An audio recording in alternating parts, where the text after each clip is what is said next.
Hello, welcome back. We got another easy mode collections video for you guys today. This time we're focusing on the Nintendo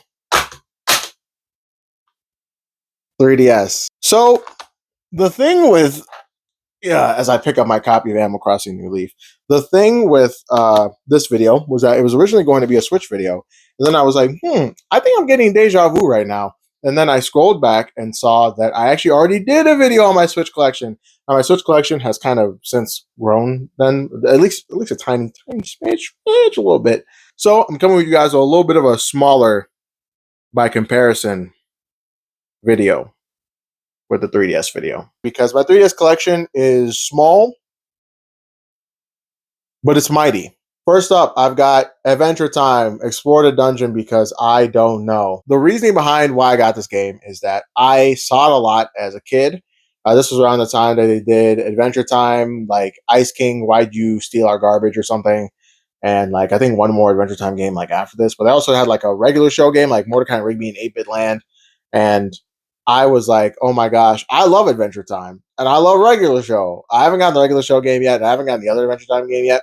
But apparently, these Adventure Time games suck, which kind of sucks because I really love their vibe, their aesthetic.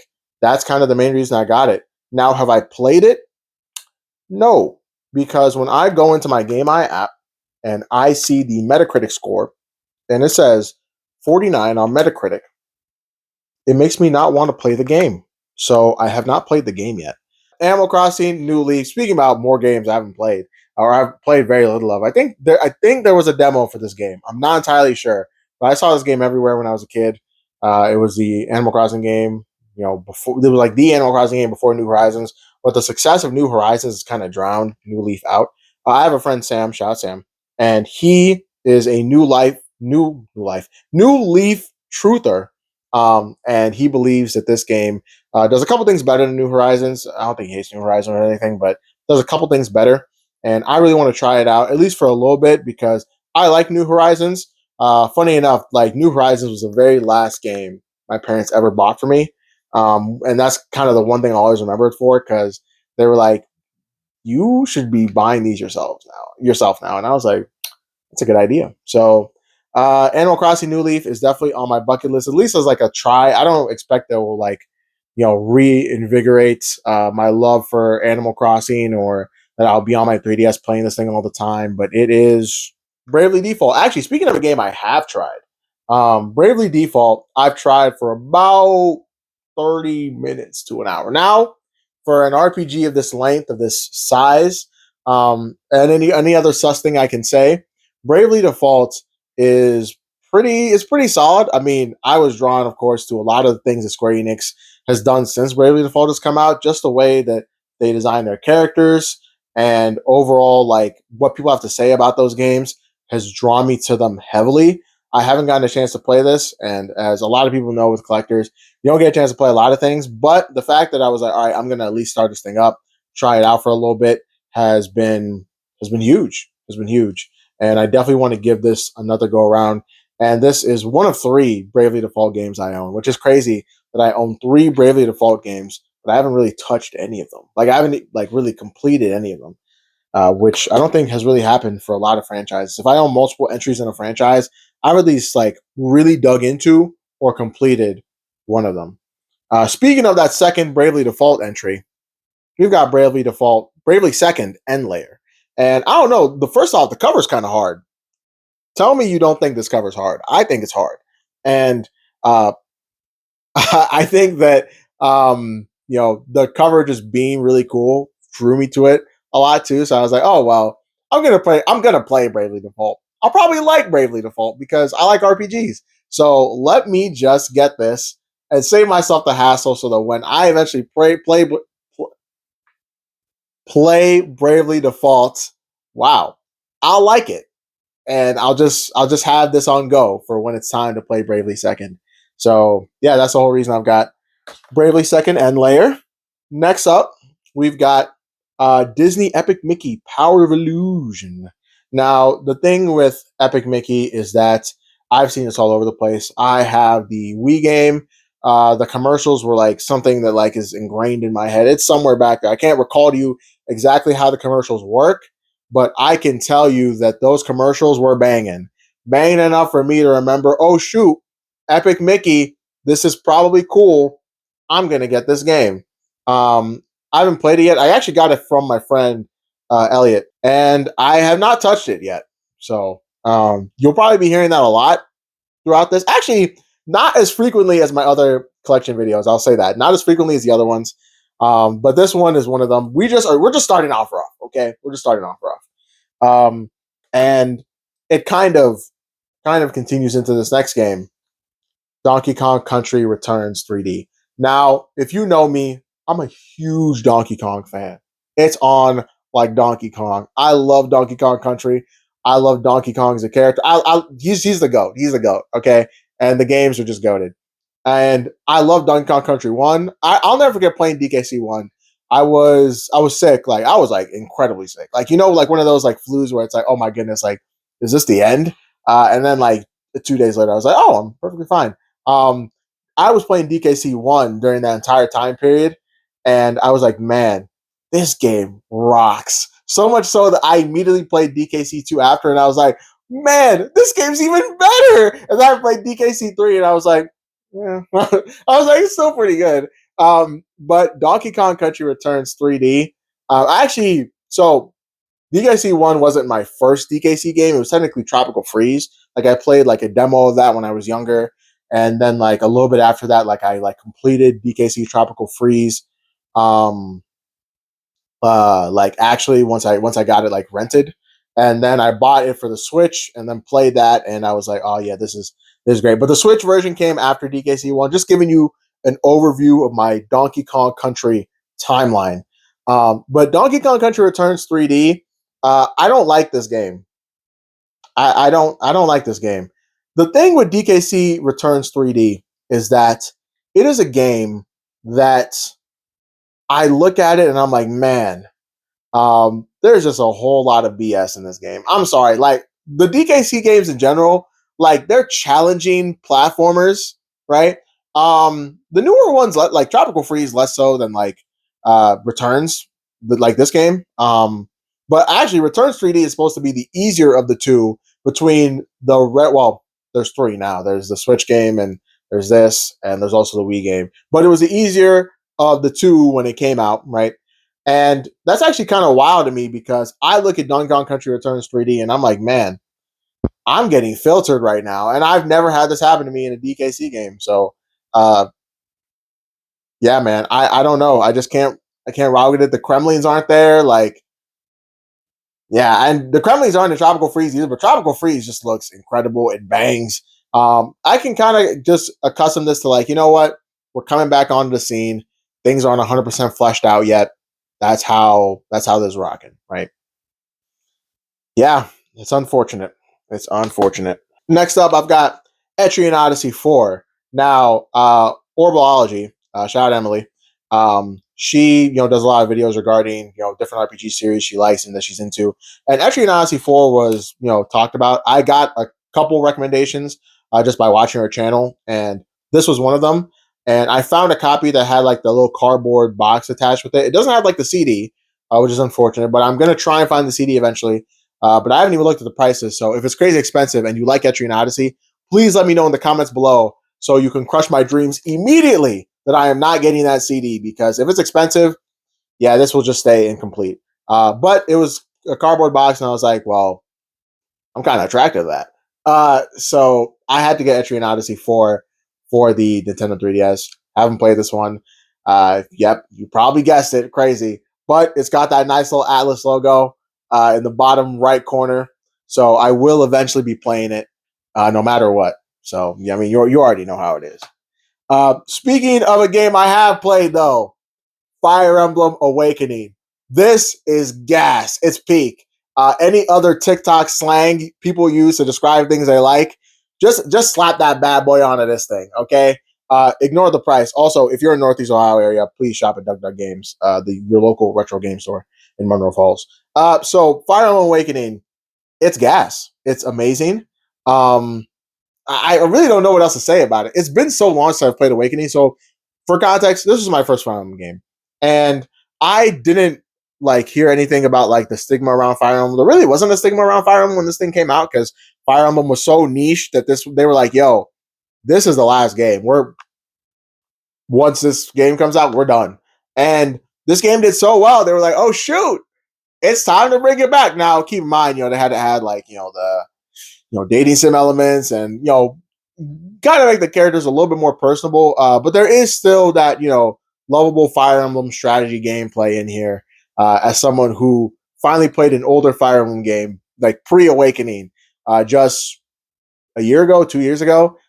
So yeah, Fire Emblem Awakening, it's great. It's of course a little bit on the pricier side, but I cannot recommend a Fire Emblem game enough. Honestly, if you're just getting into Fire Emblem, my favorite game in the series and one of my favorite games of all time is Fire Emblem Three Houses. If you've been a part of this channel, you just know. And I would still say Awakening is probably the place to start because it's just good, man. It's just goaded. It's sauced up. Coming up with a game I haven't played yet, though.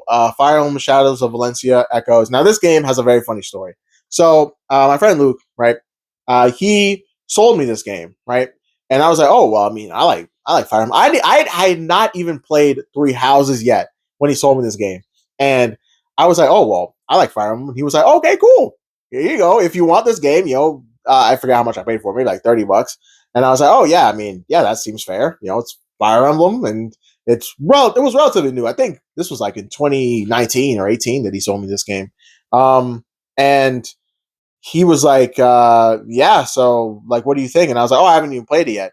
And then eventually I traded it in at GameStop because I was like, well, I'm not playing this game, and like, there's kind of other stuff I just want. So let me just take this to GameStop and trade it in. It's just sitting on my. This is, of course, pre-collector days because I'm trading stuff in a GameStop. So yeah, so Fire Emblem Shadows of Valencia.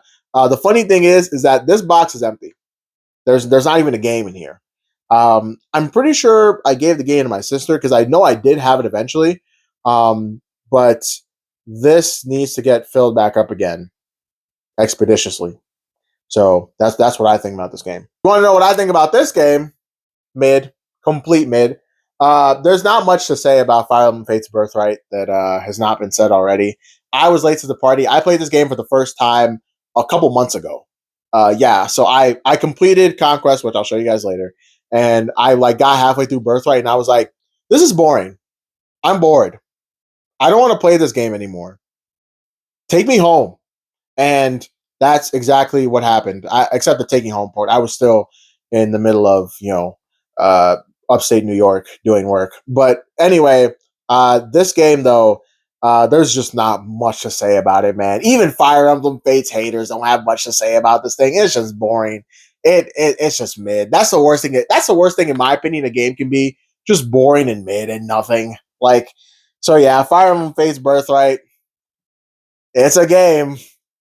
This is also a game, but it's a game you can laugh at, and that's one of the cool things about Fire Emblem Fates Conquest is that I laughed at it a couple times. Not with it, not any other third thing that you can associate that with, because there's always with and against, I think.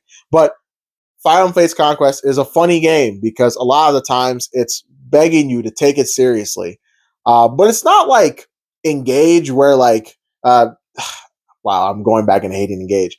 It's not like Engage where like you know you're like, oh, dude, like, come on, man, it's a little cringe that you're asking us to take you seriously. Like, I'm not gonna do that. But with Final Face Conquest, it's like, oh man, that's so funny that you're asking me to like actually invest, my emotional capacity into your story. That's actually hilarious. So yeah, Final Face Conquest was, oh man, funny game. Funny game. Fire Emblem Warriors, haven't played this yet. Classic. Okay, hold on. So, the Wii U game or whatever, I remember being a kid and being like, oh, I really want this. And the whole thing about being an adult is, of course, spending your own money on things you used to want as a kid. But instead of getting the Wii U game, I got the new 3DS version because I was like, I wonder how well this game runs on the new 3DS. I didn't try it yet, but I will eventually get back to you guys and let you know Does Fire Emblem Warriors really run well on the new 3DS? Surely no one has answered this question since this game has come out. And I, Ganache, will be the very first person to answer this question in their stead. Next up, I've got Hyrule Warriors. I'm not a Warriors game person, as I just got done putting down another Warriors game over here. The thing with Warriors games is that overall, they're mindless to me personally. Some of them are like a little bit like, oh, okay, like this isn't really like too bad. Like I can kind of see like the fun where the fun kind of comes in with trying out different movesets or whatever. But it's never been my cup of tea. I'm sorry. I'm not rocking with Hyrule Warriors. I'm just not. You know what I am rocking with though? Kid Icarus Uprising. Kid Icarus Uprising is a game that I really associate more with my brother than I associate with me because he was more so like the pit main in Smash Bros. And I was like, oh, like this guy looks pretty cool. I mean, I was like, he has wings. Anything that had wings when I was younger was like, okay, like you are immediately just cool and dope. But Kid Icarus Uprising, I remember playing a little bit of it when I was younger and being amazed by all the stuff in it. I mostly consumed the game through playthroughs. And so there's a lot about the game that like I kind of remember. So if I play this game again, a lot of my experience will be enhanced by the fact that I barely remember anything. The game is not in here. So this is another situation where I kept the case from all those years ago, but I didn't keep the game. And I actually took it to the exchange, which is like a retro game chain. I think they're just in like I almost said the Middle East for some reason. I think they're just in the Midwest. Wow. Why did my brain lag like that? I think they're just in the Midwest. So I haven't gone anywhere else in the country and seen like an exchange. But yeah, Kid Icarus Uprising. I want to eventually get back to it, of course, because it's a classic. And Sakurai, if you're hearing this, please bless us with another one of these when they get you out of the Smash Bros. Basement. I'm begging you. We're going to free you, big bro. We got you. Next up, I've got Lego City Undercover. The chase begins. Wow, I got that right. Lego City Undercover. The chase begins. So, I wasn't really a Lego game guy personally, per se, because I played Lego Star Wars episode like 1 and 2, and I played a little bit of Lego Batman. So I kind of know what I'm talking about. Not really, but Lego City Undercover is a game that I was like, oh shoot, this was like the thing to play on the Wii U back then out of the 5 things. So I eventually got the 3DS version of this game because I was like, well, it's cheap. I think it was cheap. And it's Lego City Undercover. And I actually heard the game is actually pretty solid. And I think this game came out after the Wii U version. So that kind of made things like a little bit better on that end. But yeah, man. Will I play this game? Probably not, actually. This is the one time I'll be like not optimistic and just be like, yeah, this will probably just sit on my shelf. I think this is also another thing I got from a friend, like it's like a bulk deal type thing. So you know what else was gifted to me? Mario Party, the top 100. I love me some Mario Party. Not as much as some of my other friends, but I love me some Mario Party. And I love me some Mario Party on portable Nintendo handhelds. Oh boy, this is a combination. Now, Mario Party, the top 100, it has all the top 100 mini games. And everyone knows that a Nintendo curated list can never be wrong. And Nintendo curated anything can never be wrong. Nintendo curated music apps, Nintendo curated online services. It's just everything Nintendo is like, all right, we're going to put our best into this is represented in Mario Party the top 100. Yeah, it's all right, man. It's a mini game collection. What else do you want from me, man? No, seriously, can you actually tell me what else you need from me? Because I gotta go. So. Super Monkey Ball 3D. Now there are some Monkey Ball truthers out there. Salute, you are doing work. Super Monkey Ball 3D though is not a game I've played. I know, it's a shocker considering everything else I've shown you guys. But Super Monkey Ball 3D is something I actually do want to play one day because the Monkey Ball truthers, they're getting to me. They're in my walls. They're in my head. They're talking to me right now as I'm doing this video. Super Monkey Ball 3D is on the list for sure, for sure. Next up, I've got Monster Hunter 3 Ultimate. Now, I've got a Monster Hunter truther in my friend group. I got a couple Monster Hunter truthers in my friend group, and they're hunting it up, hunting monsters. And I was like, dang, I want to hunt monsters too. So I get a copy of Monster Hunter Rise, and I'm like, dang, this game is pretty cool. And then I drop it, and then they're like, yo, we're on Monster Hunter Wilds. Yeah, that's a game that came out earlier this year. Crazy. Shows how much I care about Monster Hunter. But Monster Hunter Wilds comes out, and I'm like, hey, I want to hunt it up with my friends. And I get that, and I drop that. And then I'm like, dang, you know what makes sense? If I were to get 2 more Monster Hunter games for the Nintendo 3DS, because why not? Now, these games weren't that expensive, so that was probably the primary reason that I got these. But Monster Hunter Generations, wow, Monster Hunter Ultimate 3, Monster Hunter 3 Ultimate is a game that I can't really speak on because I haven't played it. I know, it's shocking. It's shocking. I'm just gonna use that as the same segue or intro piece or talking piece for Monster Hunter 4 Ultimate. It's the same thing. They both have Ultimate in their name. They've got numbers in there. It's Monster Hunter. You're hunting monsters. Come on, man. What else could you want? What else could you want? New Super Mario Brothers 2. Now, I actually have beaten this game. All right. So, yep. Yeah, that's right. Hey, stop. Hey, put some respect on my name, bro.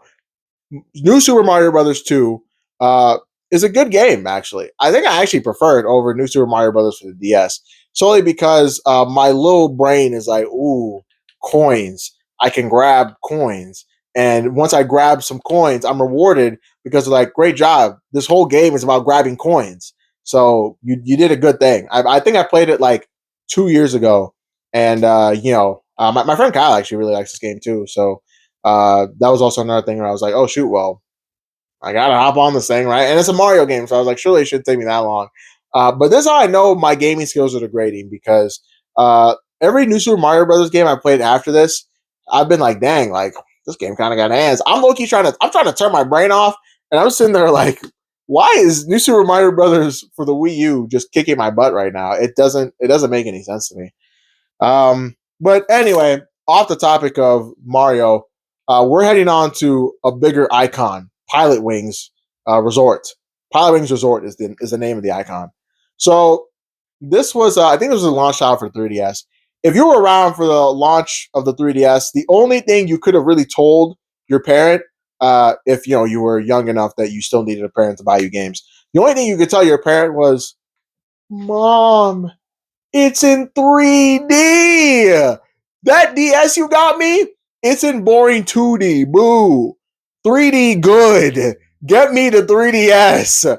And Pilot Wings Resort was one of those games that you could have got suckered into buying. Was this game probably worth its like full retail price? I don't know. Did I probably pay more than its MSRP back in the day? I don't know.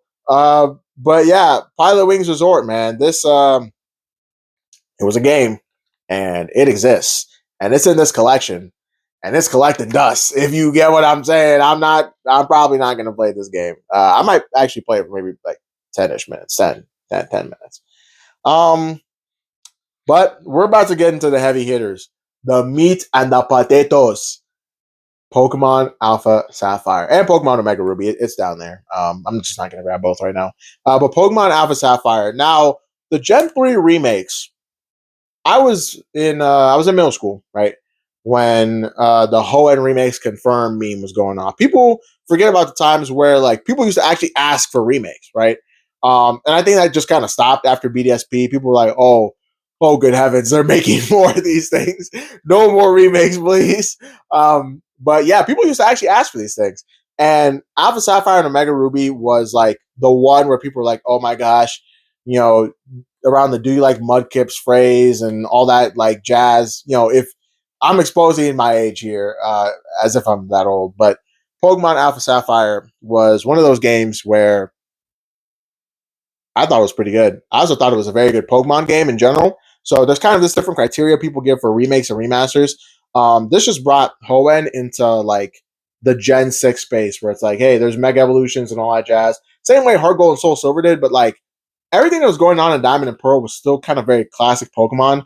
Only in Gen 6 was it like we are actually starting to change up a couple things. So, yeah. And I feel like there's still a reason to play Pokemon Sapphire and Ruby and Emeralds today, especially because this has no battle tower.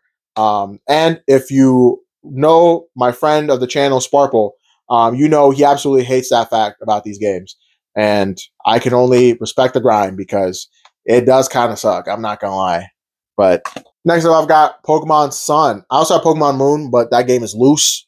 So I just wanted to note that before I had my cred came for. Yeah, that's right. Mm-hmm. Pokemon Sun and Moon are pretty good games, and you'll be hearing me say that probably about every Pokemon game in the stack. Well, not the next one, but Pokemon Sun and Moon are pretty good. All right, and it's mostly because the introduction of Z moves, actually a pretty solid story by my criteria or my standards, and just a really good dex and good region. Make this just one of my favorite games in the series.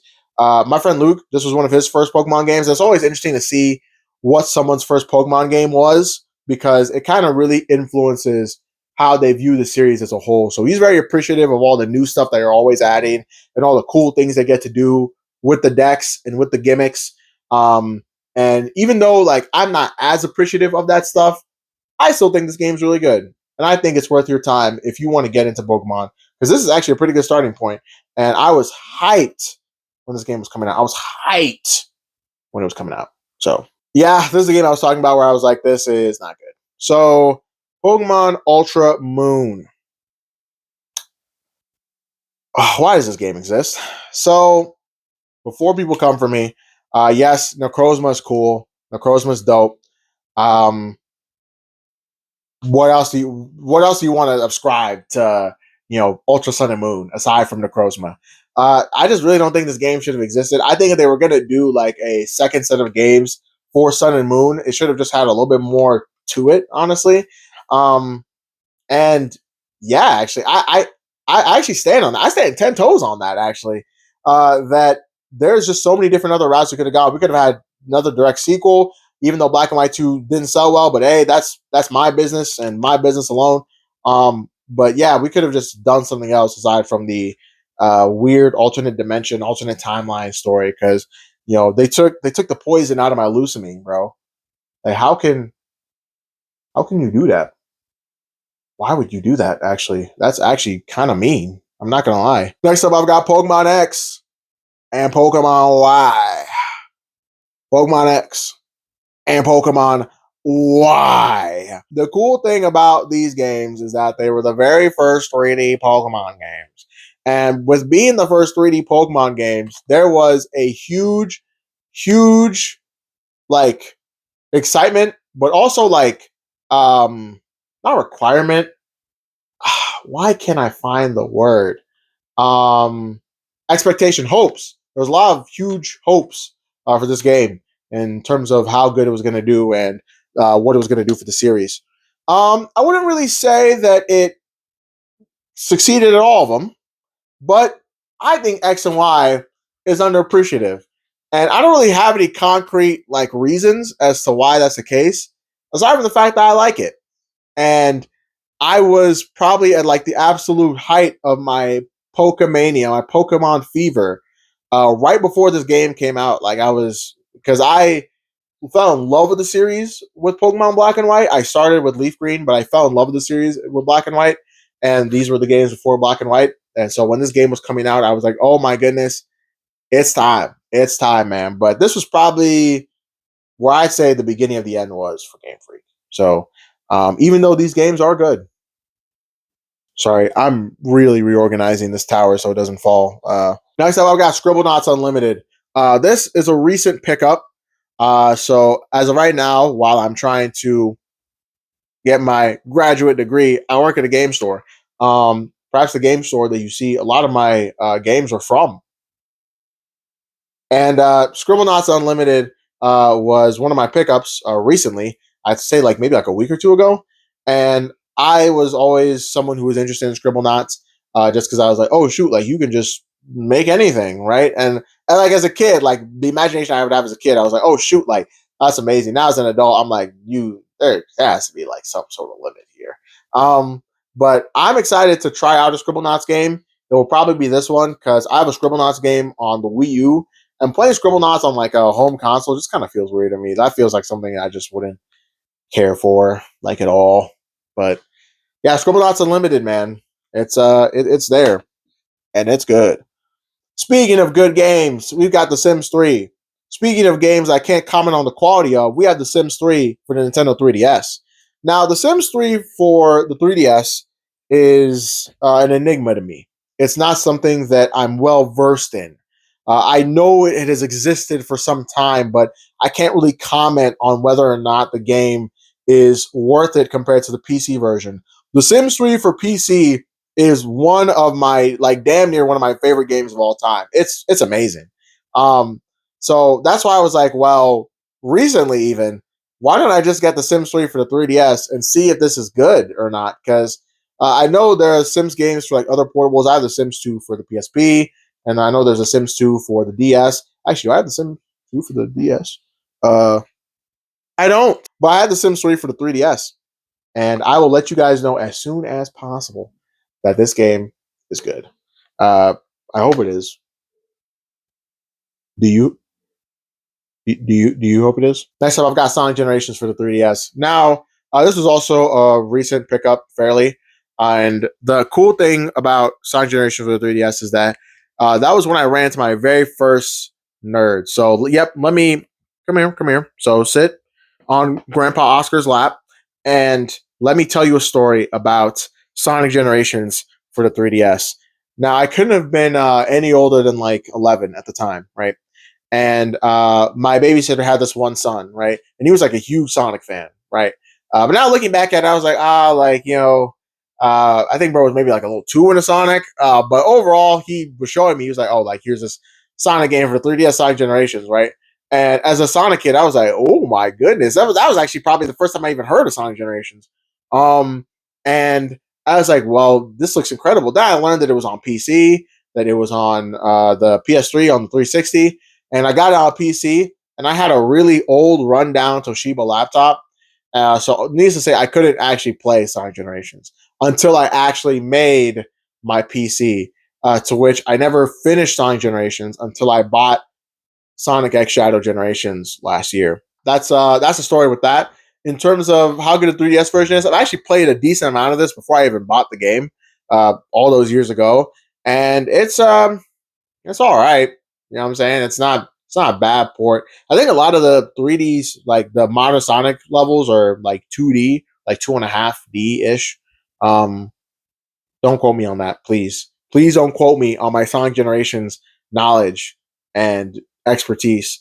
But yeah, I'm not entirely sure. So moving on, I've got Street Fighter Foe. Street Fighter Foe, the fourth one, and it's for the 3DS. It's Street Fighter Super Street Fighter 4 3D edition. So not only is it Street Fighter 4, but it's Super, and it's 3D. It's 3D. Wow, that's actually crazy. I played the demo for this a ton, and I was never like a Street Fighter person growing up. But I still was like, oh, like I just love the 3DS so much. And as a kid, like if you only got like one or two games like a year, like you would abuse the heck out of that demo section.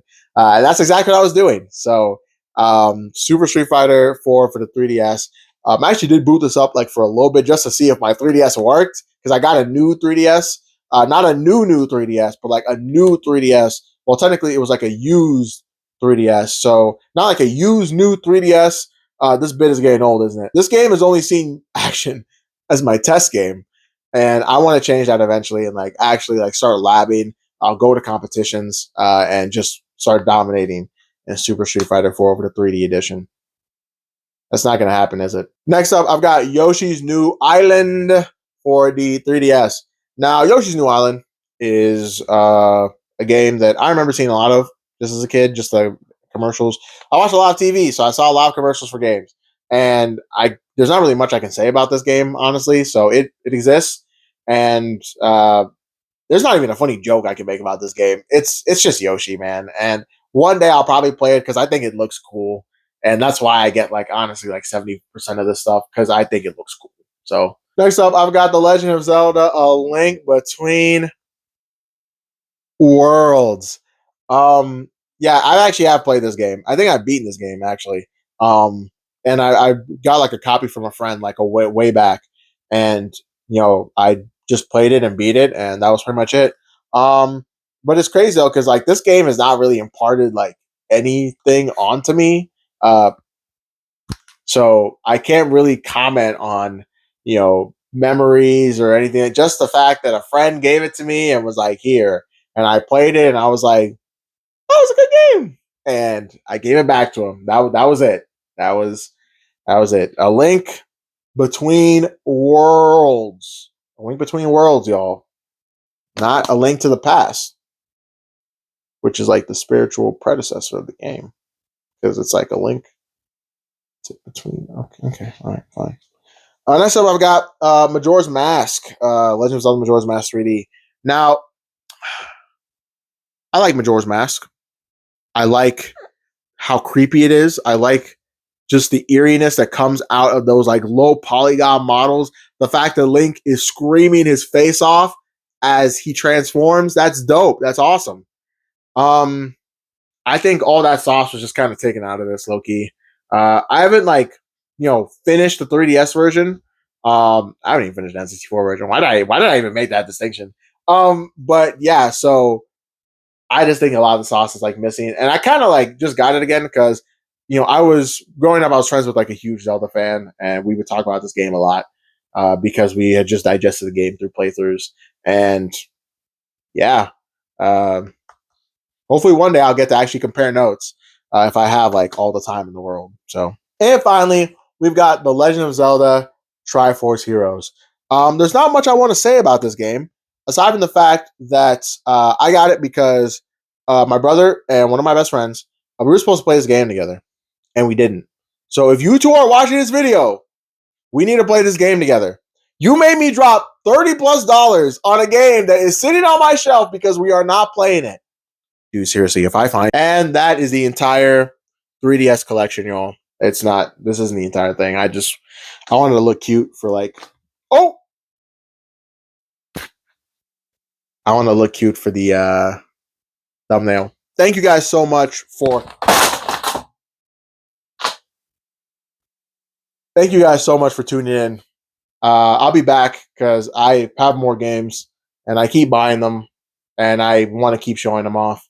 So I'll be back. Thank you guys so much for sitting through that. Comment below what you want to see in a collection next, whether or not it's the PS3, 360, Dreamcast. I got it probably. Aside from Atari, I don't really do that grandpa stuff. So thank you so much. Peace.